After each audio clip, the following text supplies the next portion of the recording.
आपण कालच्या पिरियडमध्ये living world and classification of micro या टॉपिकमधलं विटाकर 5 किंगडम क्लासिफिकेशन हा पॉईंट चर्चेसाठी घेतलेला आहे, ज्यामध्ये आपण लिव्हिंग वर्ल्ड हे 5 किंगडममध्ये डिवाईड झालं असा आपण उल्लेख केला, ज्यामध्ये Monera, protista, fungi, plenty and ॲनिमालिया अशा प्रकारचे 5 किंगडम.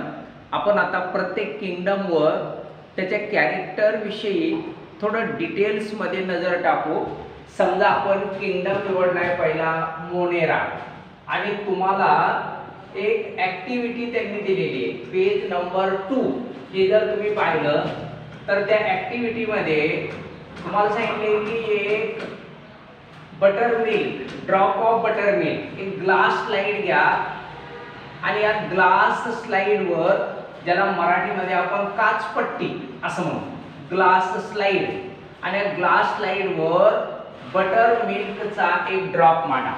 बटर मिल्क तुम्हाला सर्वांना माहिती आहे, बटर मिल्क म्हणजे आपलं ताक, खाण्याचं ताक. या ताकाचा एक थेंब मांडायचा आहे आणि दुसऱ्या ग्लास स्लाइडनं त्याला असं थीन लेयर मध्ये स्प्रेड करायचं, आणि या थीन लेयरचं नाव असतं स्मेअर, SMEAR, स्मेअर. स्मेअर म्हणजे थीन लेयर. तुम्ही जर घरी कधी मलेरिया डिपार्टमेंटचे लोक आलेले पाहिले असेल, आपल्या घरी मलेरियाचे डॉक्टर वगैरे ज्याला आपण म्हणतो ते येतात, आणि मग ते विचारतात कोणाला ताप वगैरे आली का, आपण म्हणलो हो, की मग ते आपल्या बोटामध्ये एक निडल प्रिक करतात.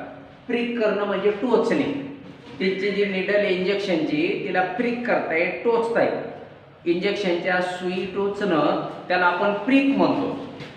प्रिक करणं याला इंजेक्शनची सुई टोचणं असं आपण म्हणतो. तर ते आपल्या बोटाला प्रिक करतात आणि त्याच्यातून आलेला ब्लडचा ड्रॉप त्या ग्लास स्लाइडवर घेतला की दुसऱ्या ग्लास स्लाइडनं त्याला असं पातळ पसरवितात, आणि ते जे तयार झालं त्याचं नाव स्मिअर. आता हे स्मिअर आपण बनवलंय बटर मिल्कचं, आणि नंतर आपल्याला सांगितलं कंपाऊंड मायक्रोस्कोपच्या लेन्स खाली, म्हणजे कंपाऊंड मायक्रोस्कोप खाली त्याला ऑब्झर्व करा. कंपाऊंड मायक्रोस्कोप खाली ऑब्झर्व केल्यानंतर त्यांचं असं म्हणणे, असे रॉड लाईक स्ट्रक्चर आपल्याला त्या स्मेअर मध्ये दिसायला लागतात. आणि त्यांनी आपल्याला विचारलंय हे रॉड लाईक स्ट्रक्चर, धाग्या धाग्यासारखं चित्र जे आपल्याला मायक्रोस्कोप खाली दिसतंय ते कोण आहे, तर आपण सांगतो हा मायक्रो ऑर्गॅनिझम बॅक्टेरिया आहे, आणि हा बटर मिल्क ड्रॉप मधला आहे, आणि त्यामध्ये जी बॅक्टेरिया सापडते तिचं नाव आहे लॅक्टोबॅसिली. लॅक्टोबॅसिली नावाची ही बॅक्टेरिया, ज्याला आपण युजफुल बॅक्टेरिया या नावाने ओळखणार आहे. तर अशी लॅक्टोबॅसिली बॅक्टेरिया रॉड लाईक तुम्हाला पाहायला भेटते. तर या प्रकारची ऍक्टिव्हिटी काय केलं आपण, ग्लास स्लाइड घ्या, drop of butter milk put up करा, त्याचा स्मेअर बनवा, आणि कंपाऊंड मायक्रोस्कोप खाली ऑब्झर्व करा. You will see the rod like structure on the glass slide, that means in the drop of the buttermilk, and these are the lactobacilli bacteria, useful bacteria which is converting the milk into curd. The lactobacilli bacteria is converting milk into curd. मिल्कला, दुधाला दह्यामध्ये रूपांतर करणारी bacteria, जी useful bacteria. आणि आपल्याला माहिती आहे तिचं नाव कशावरून पडलं बघा, आपल्या मिल्क मध्ये जी शुगर असते त्या मिल्क मधल्या शुगरचं नाव आहे लॅक्टोज शुगर, आणि लॅक्टोज शुगरचं रूपांतर लॅक्टिक ऍसिड या ऍसिड मध्ये केलं जातं, आणि हे लॅक्टोबॅसिली नावाच्या बॅक्टेरियामुळे घडतं. तर अशा प्रकारची ऍक्टिव्हिटी आपण आता पुस्तकाकडे जाऊ. बघा, take a small drop of curd or buttermilk. Exact दही घ्या किंवा ताकाचा एक थेंब घेतला. पुढे काय करा, on a clean glass slide dilute it with the little water. थोडं पाणी टाका, पातळ व्हायला मदत होईल. Carefully keep a cover slip smear करून घेतले आपण आणि त्याच्यावर कव्हर स्लिप म्हणजे छोटी पुन्हा काचपट्टी एक लहान आकाराची, ज्यामुळे आता ते इकडं तिकडं सरकणार नाही. Carefully keep the cover slip, observe it under high power of compound microscope. What did you see? पहा काय दिसलं तुम्हाला? Moving small rod like microbe are called lactobacilli bacteria. आताची चर्चा आपली त्या स्मिअर मध्ये तुम्हाला रॉड लाईक मूवमेंट करणाऱ्या अशा लॅक्टोबॅसिली बॅक्टेरिया आपल्याला दिसू लागलेल्या आहेत आणि हे चित्रामध्ये तुम्हाला दिसते बघा. तर या पद्धतीचं चित्र आपल्याला यामध्ये दिसू लागलेले आहे. All type of bacteria and blue green algae are included in the kingdom Monera. आता या सेंटेन्स वर kingdom Monera contain all bacteria and blue green algae यामध्ये fill in the blanks चा क्वेश्चन केला जाईल आपल्याला. kingdom Monera contain dash dash and dash dash all bacteria and blue green algae. fill in the blanks मध्ये या दोघांचा सहभाग असेल किंवा MCQ बनवला जाईल. Monera kingdom contain bacteria, blue green algae, autotrophic algae, दुसरे एखादं नाव सांगितलं जाईल कुठलं तरी आणि खाली सांगितलं जाईल both blue green algae and bacteria. तर तुम्ही आन्सर लिहिणार आहे blue green algae and bacteria. हे दोघं जण आपल्याला या गटामध्ये येताना. आता हे दिसतात कसे? कॅरेक्टरिस्टिक्स, ज्याला आपण लक्षणं वैशिष्ट्ये अशा प्रकारचे काही ते म्हणतो. कॅरेक्टरिस्टिक्स कसे त्यांचे? All are the unicellular. These animals are unicellular. Unicellular शब्दाचं मिनिंग तुम्हाला माहिती. Organism made up of single cell is called unicellular. दुसरं कॅरेक्टर काय नाही? They may be autotrophic or heterotrophic. They may be autotrophic or heterotrophic. काही काही bacteria ॲटोट्रॉपिक पण असतात, कमी प्रमाणात असतात. किमोट्रॉपिक बॅक्टेरिया अशा नावाने त्यांना ओळखलं जातं. तर ॲटोट्रॉपिकचं मिनिंग आपल्याला माहिती आहे. Those prepare their own food are called as autotrophic and those depends on another for food are called heterotrophic. Some organism may be autotrophic, some may be heterotrophic. तर अशा प्रकारचं सेकंड कॅरेक्टर. आणि third character, these are prokaryotic cell without distinct nucleus or cell organelle. They are prokaryotic आणि तो फार best शब्द मांडलाय त्यांनी, without distinct nucleus. Distinct nucleus म्हणजे विदाउट ट्रू न्यूक्लियस, त्यामध्ये खरा न्यूक्लियस नाही. आता इथं तुमच्या समोर प्रश्न येईल, तुमच्या मनात येईल की न्यूक्लियसचे दोन प्रकार पाहिले, ट्रू न्यूक्लियस आणि false nucleus. True nucleus and false nucleus.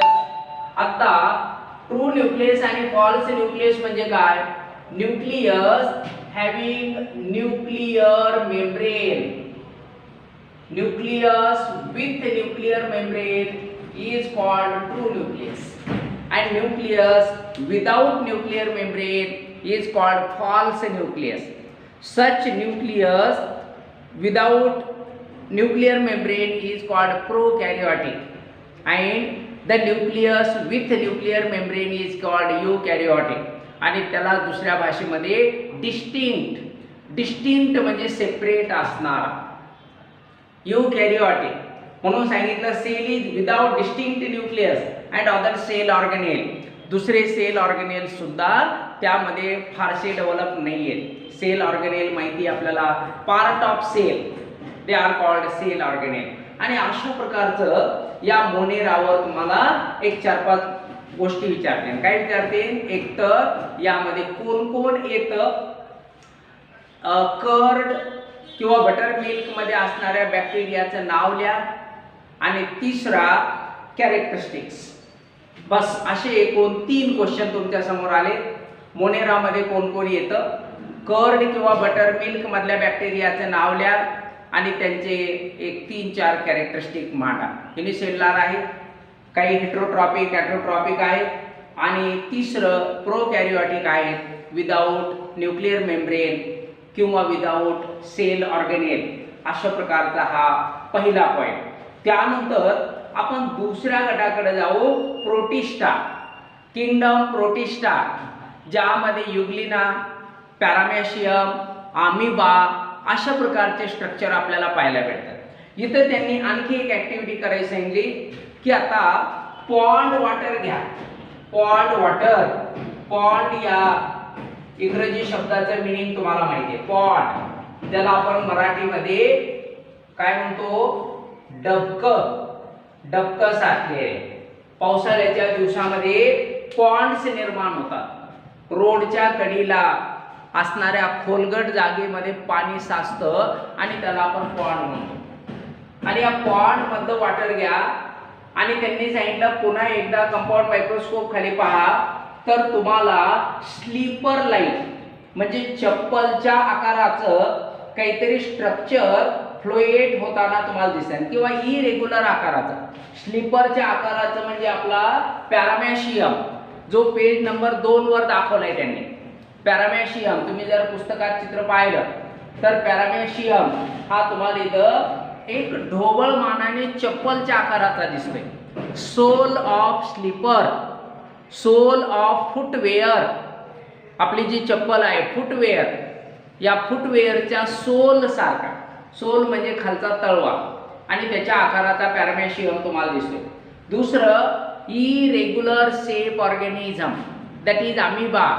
Amoeba, paramecium, euglena, volvox अशा प्रकारचे इरेग्युलर शेपचे ऑर्गॅनिझम तुम्हाला त्यामध्ये दिसताना, फ्लोएट होताना दिसत आहेत आणि या गटाला आपण प्रोटिस्टा म्हणतो. तर पहा काय करायचं सांगितलं, prepare temporary mount of 1 drop of pond water on glass slide, observe it under low power and then high power of microscope you will find some motile microbe with irregular shape. These are amoeba, paramecium etc. तर पहा 2-3 शब्द वापरले त्यांनी की सर्वात पहिला आपल्याला सांगितलं की त्याचं टेम्पररी माउंट. टेम्पररी माउंट म्हणजे अभ्यास करण्यासाठी त्या ग्लास स्लाइडवर जो स्मेअर बनवलाय ना तुम्ही, हा थोड्या काळापुरता असतो. आपलं काम होईपर्यंत, पिरियड सुटेपर्यंत, सरांना दाखवेपर्यंत, म्हणून याला आपण टेम्पररी. आणि हा ग्लास स्लाइड जर तुम्ही 6 महिने, 1 वर्ष, 2 वर्ष, 5 वर्ष लॅबोरेटरीमध्ये ठेवणार असला तर त्याला आपण परमानंट माउंट, परमानंट माउंट, जे तुम्ही फार दिवसासाठी बनवले त्याचं नाव परमानंट. जे फक्त अभ्यासापुरतं बनवलंय त्याचं नाव टेम्पररी. तयार केला, लो पॉवर खाली लावा, हाय पॉवर खाली लावा आणि पहा. पाहिल्यानंतर तुम्हाला मोटाईल ऑर्गॅनिझम, मोटाईल, मोटाईल या शब्दाचा अर्थ आहे मूव्हिंग, हलणारे, चालणारे, पोहणारे, पाण्यात पोहता येत असे दिसतात. मोटाईल, मूव्हिंग ऑर्गॅनिझम तुम्हाला दिसू लागले and they are having irregular shape. त्यांना निश्चित असा आकार नाहीये. अशा प्रकारचा अमिबा, पॅरामेशियम, युग्लिना, वॉलवॉक्स, वॉलवॉक्सला आपण आणखी म्हणतो, तर अशा प्रकारचे ऑर्गॅनिझम दिसते. पहा त्यानंतर कॅरेक्टरिस्टिक हे आहेत कसे. Protista single cell organism with well defined nucleus. Single सेलचे आहेत पण nucleus is well defined, not डिस्टिंक्टच्या विरुद्ध. वेल डिफाइंड, वेल डिफाइंड म्हणजे चांगलं, पूर्ण develop, with nuclear membrane, that is called well defined. Well डिफाइंडचा अर्थ विथ न्यूक्लियर मेम्ब्रेन, त्याला आपण म्हणू वेल डिफाइंड. जसं समजा आपला देश आहे आणि चायना आहे, त्यामधली बॉर्डर ज्यावेळेस आपण तिथं कंपाऊंड वॉल टाकू त्याला आपण म्हणू वेल डिफाइंड. कंपाऊंड वॉल घातल्यानंतर आपली बाउंड्री कुठून आणि त्यांची कुठून हे क्लिअर होईल, त्याला वेल डिफाइंड. आणि तिथं काही नाहीये, खून नाहीये, फक्त आपण समजतो की इथून आपलं इथून त्यांचं, त्याला आपण म्हणू not well defined, not well defined.